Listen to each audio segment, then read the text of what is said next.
창세기 9장 18절에서 27절 말씀입니다. 인류가 흑인종, 크게 백인종, 황인종 이렇게 세 가지의 기원으로 이야기하고 있는데 우리 기독교인들이 흔히 이것에 대해서 노아의 이야기를 많이 합니다. 노아에게는 세 아들이 있었는데 함과 셈과 야벳이라는 세 아들이 있었습니다. 그런데 이 노아가 술에 취해서 있었을 때 함은 그것을 보고 아무런 일을 하지 아니하고 오히려 조롱을 했고 셈과 야벳이 그 노아를 덮어주었다는 것이죠. 노아가 벌거벗고 있는 노아를 그 어떤 담요 그런 걸로 덮어주었다. 그래서 이 함이 저주를 받아서 이 셈의 노예가 되었다.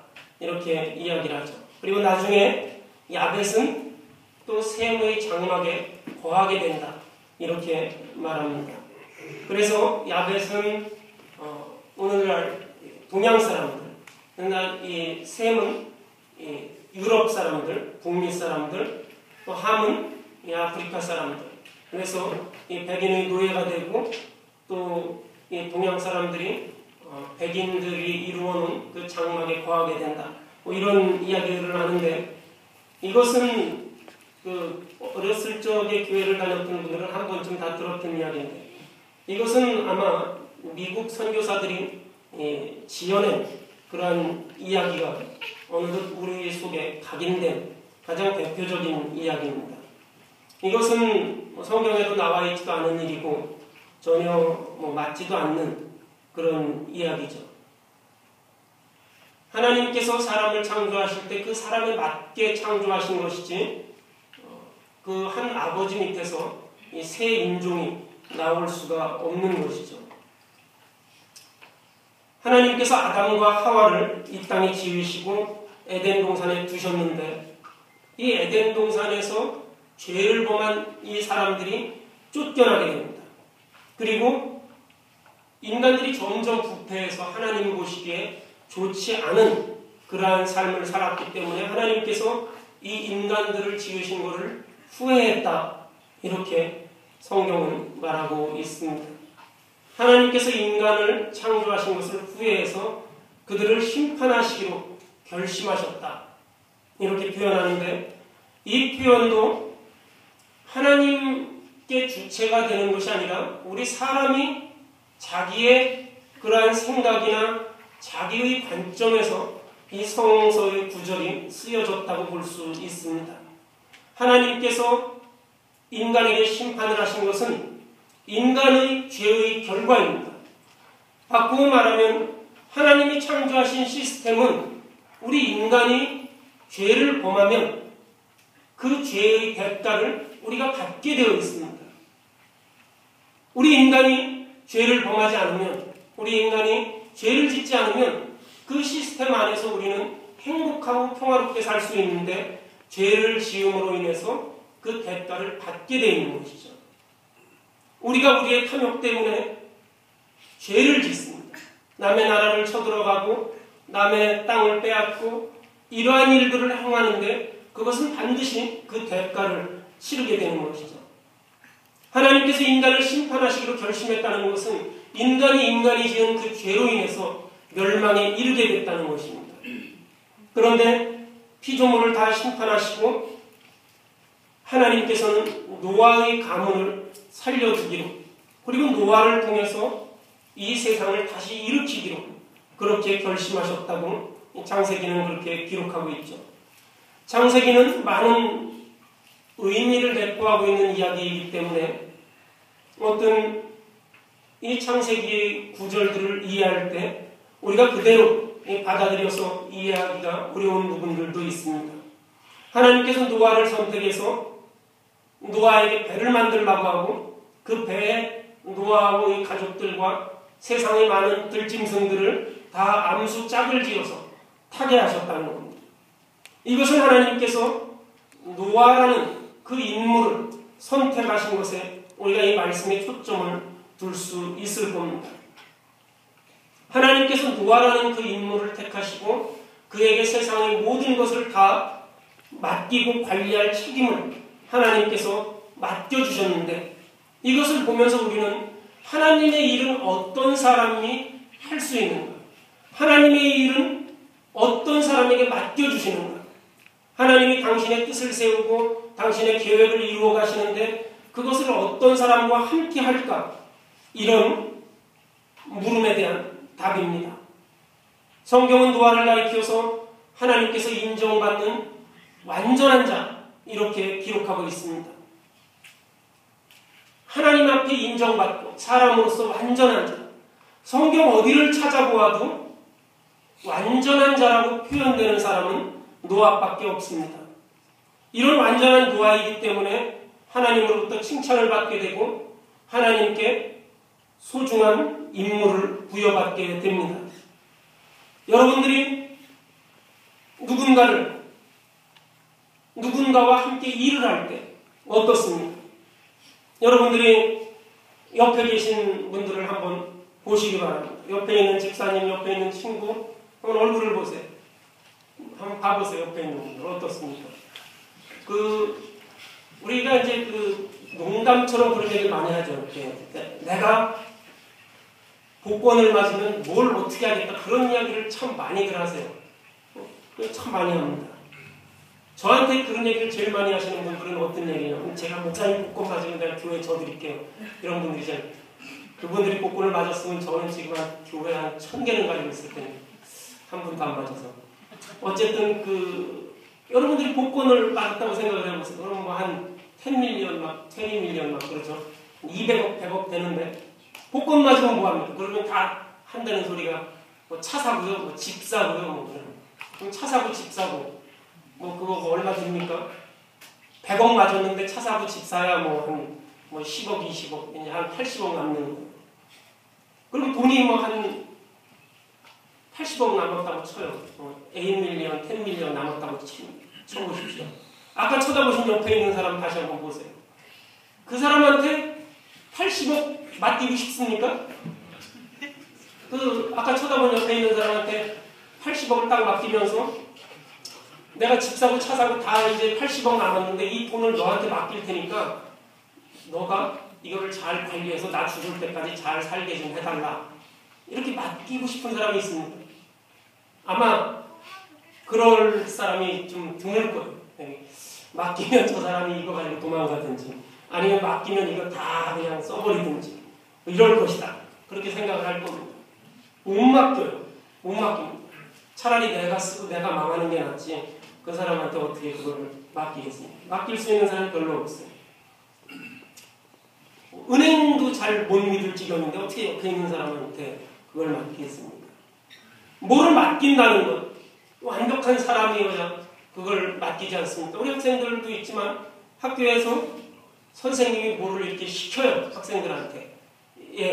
아무개야 이것 좀 이렇게 해라. 너 교무실에 가서 이것 좀 채점을 해라. 아이들한테 이거를 좀 전달해 줘라. 그렇게 맡기는 사람은 어떤 학생입니까? 그 학생은 신실한 학생이에요. 선생님에게 인정받는 사람이에요. 너 이거 교무실 가서 채점 좀 해라. 그러는데 100점 맞은 거를 막 0점 맞았다고 하고 50점 맞은 거를 80점 맞았다고 하고 엉망진창으로 해놓으면 맡기지 않아요. 회사에서도 마찬가지입니다. 회사에서도 마찬가지입니다. 내가 맡겼을 때 그 사람이 그 일을 잘 감당할 때 그걸 맡기는 거예요. 그런데 맡겼는데 잘 감당하지 못하면 잘못 맡겼구나. 내가 다음부터는 맡기지 말아야 되겠다. 이렇게 되는 것이죠. 하나님께서 인간의 타락을 보시고 그걸 심판하고 그걸 창조하길 원하십니다. 그 책임을 하나님께서 노아에게 맡기셨다는 거죠. 우리는 아주 작은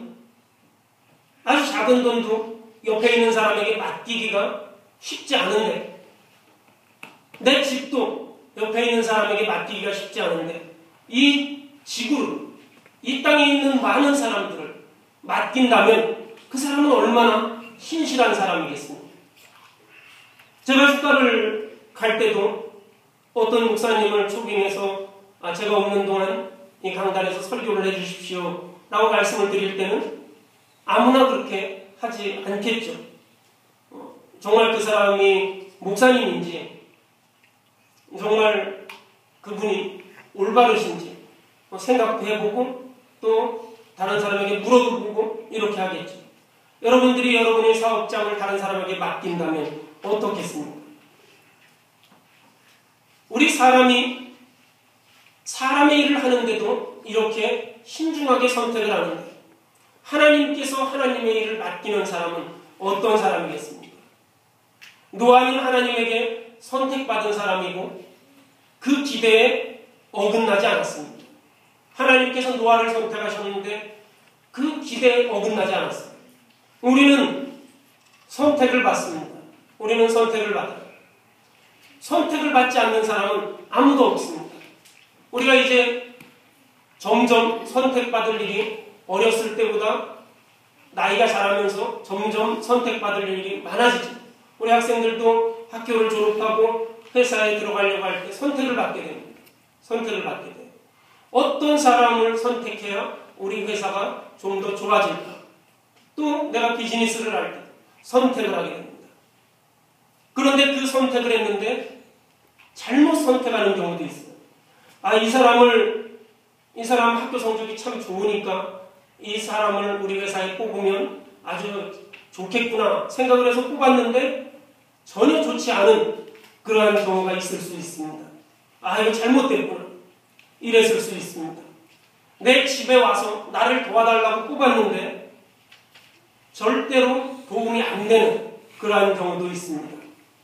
그런데 노아는 하나님의 그 기대를 저버리지 않았습니다. 하나님이 뽑았는데 하나님이 뽑은 그것을 다 충족하고 하나님 마음에 흡족하게 그렇게 그 일을 잘했습니다.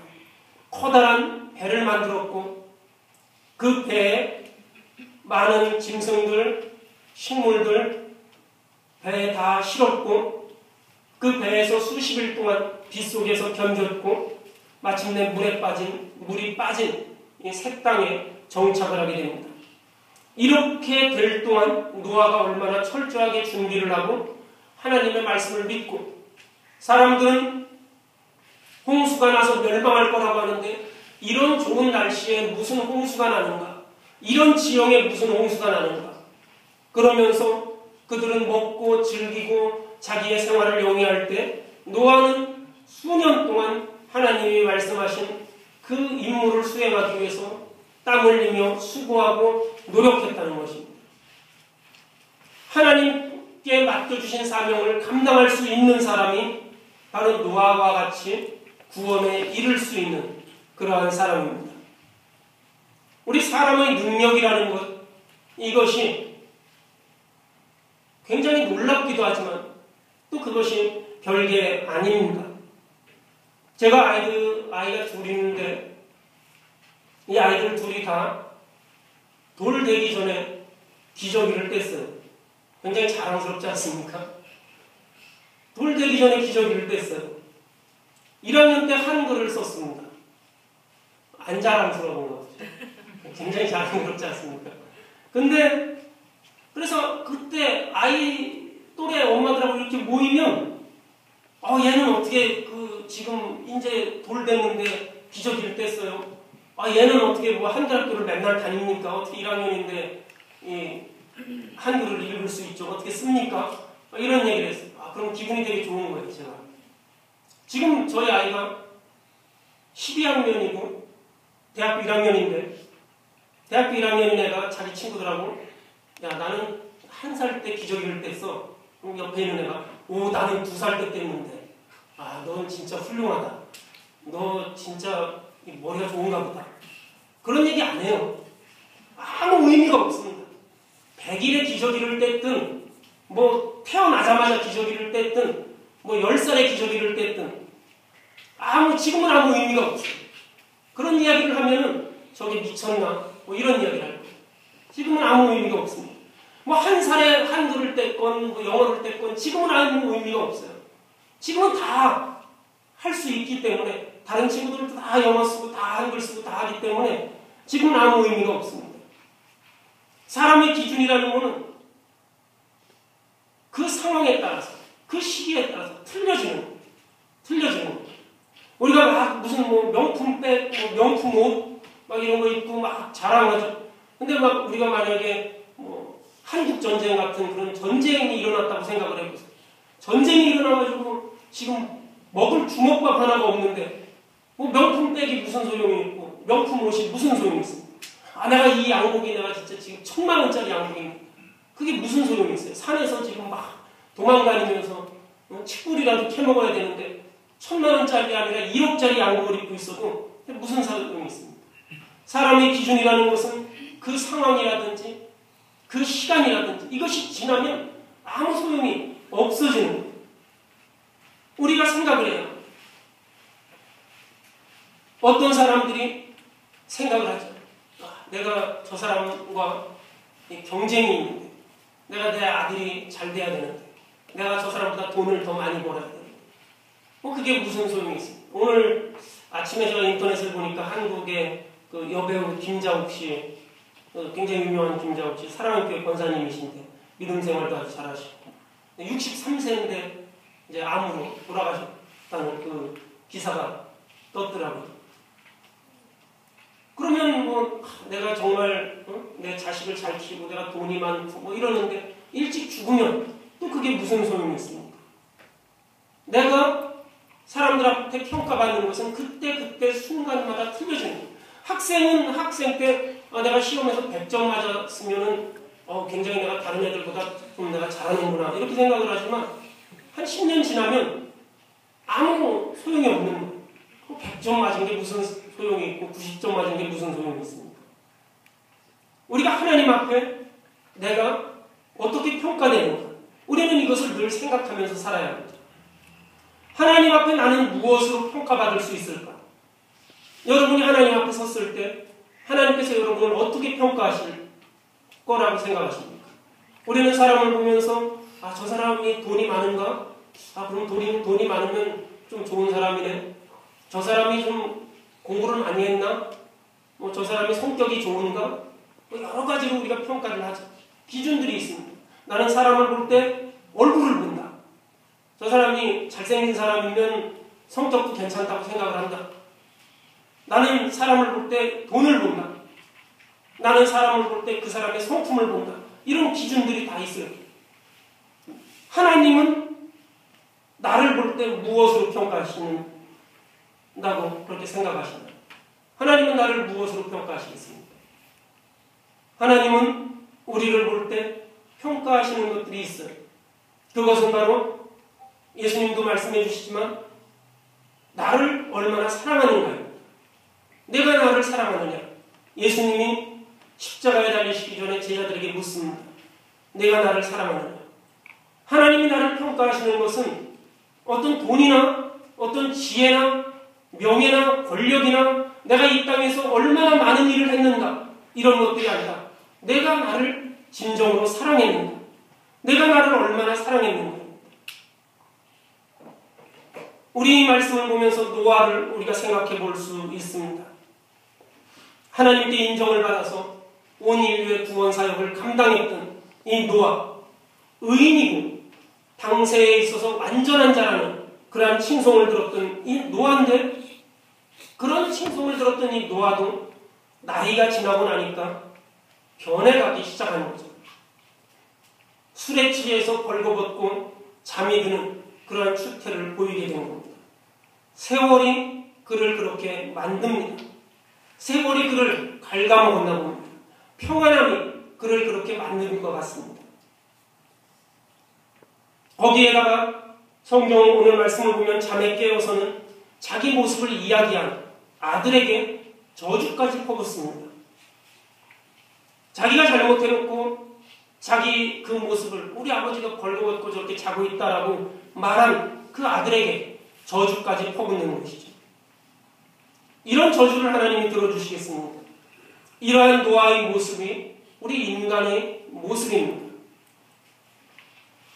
아무리 부모 자녀 시간이지만 부모들은 자녀에게 해야 할 의무가 있고 지켜야 할 도리가 있습니다.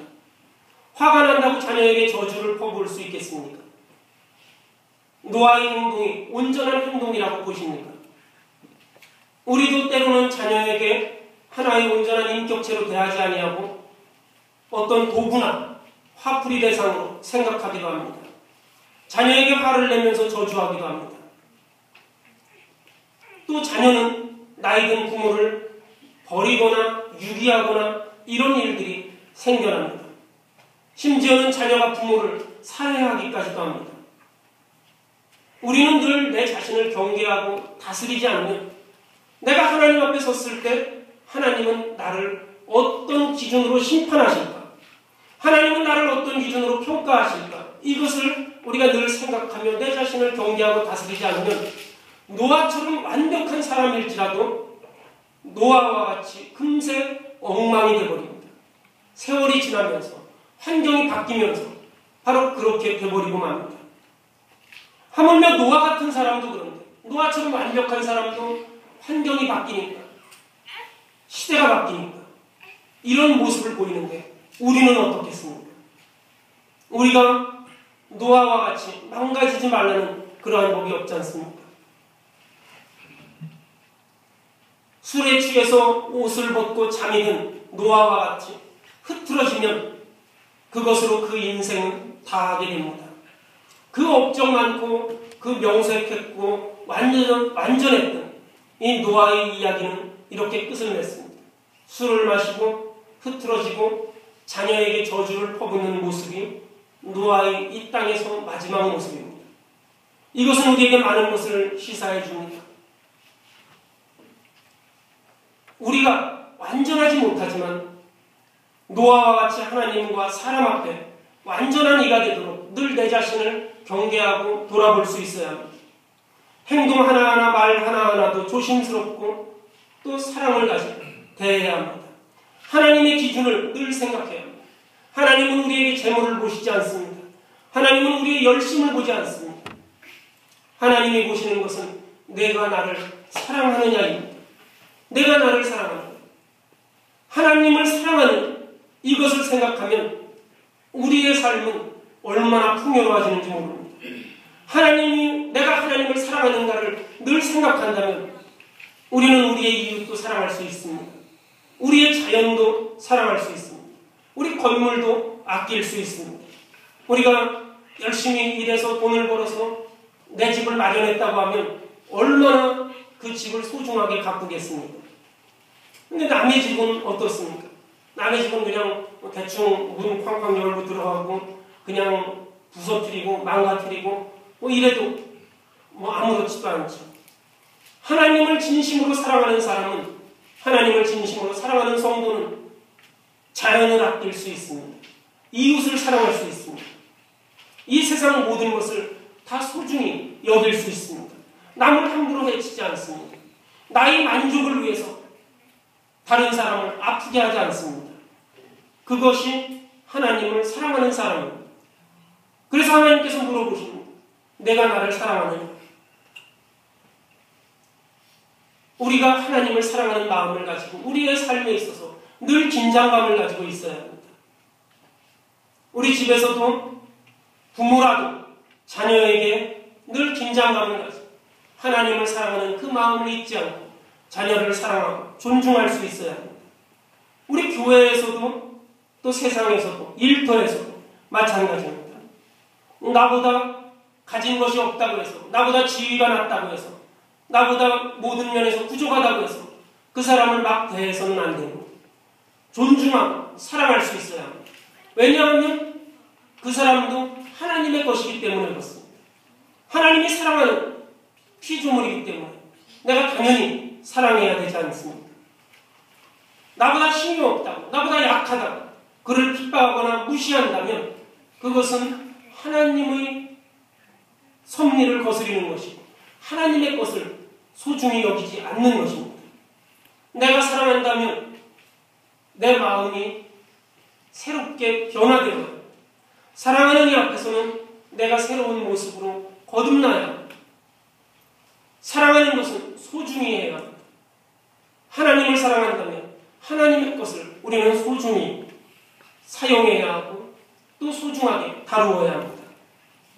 사랑하는 성도 여러분, 예수님은 죽기까지 낮아지셨고 십자가를 감당하셨기 때문에 하나님의 보좌 우편에 앉으실 수 있었습니다. 예수님이 십자가를 감당하고 죽기까지 낮아진 그렇게 할 수 있었던 그 원동력 어디에 있습니까? 바로 하나님을 사랑하기 때문에 그렇습니다. 하나님을 사랑하기 때문에 죽기까지 낮추고 언제나 자기 자신을 경계합니다. 내 자신을 돌이켜보고 내 자신을 채찍으로 때려서 나를 하나님 앞에 복종시킵니다. 이 일을 우리 성도들도 게을리하지 않아야 합니다. 내가 하나님을 얼마나 사랑하는가. 이것이 우리가 하나님 앞에 섰을 때의 기준입니다. 나의 욕심이 아니고 나의 생각이 아니고 내가 하나님을 사랑하는 그 마음, 이것으로 우리는 하나님 앞에 평가받게 될 것입니다. 우리 사랑하는 성도 여러분, 우리가 늘 주님과 동행하며 주님을 사랑하며 내가 나를 사랑하느냐 이 물음에 우리가 기꺼이 내가 주님을 사랑합니다 응답할 수 있는 우리 성도 여러분이 되시기를 주님의 이름으로 축원합니다. 다 같이 기도하시겠습니다.